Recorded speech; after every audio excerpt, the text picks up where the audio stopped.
Hello. Good afternoon. Magandang araw. Gagala kami ni Janeline. Sasakay kami ng cable car.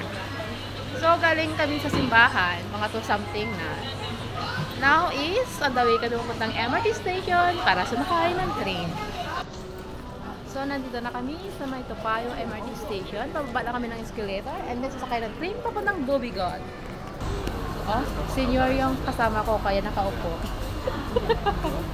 Nasa train na kami ngayon. Napunta ng Dobigon. Super transfer kami na.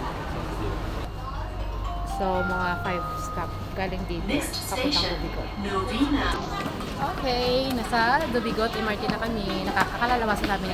So now, magta-transfer kami papuntang Harbourfront, Vivo City.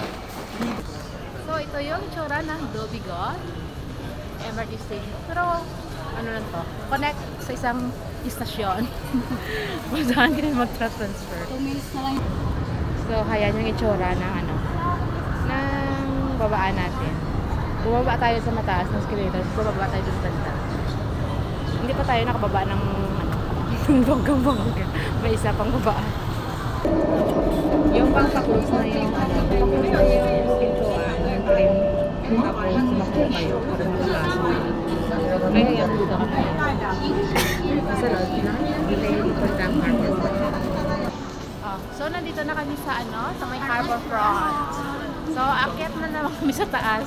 Kasi di ba nung last time, kasama ko rin si Jetta nung last time pumunta kami ng Puntosa.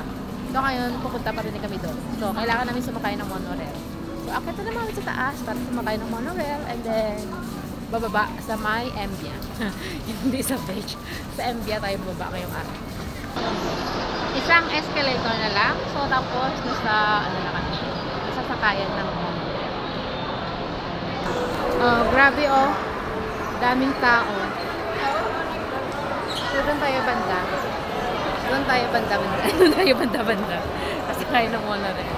Pagkatapos, magsibabanda yung katulong mo ha. Kasi sasakay mo na yung katulong sa may monorail.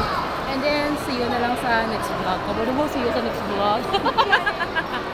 So, dito na lang muna yung katulong. Pasok na tayo sa kaya ng monorail. Maraming salamat.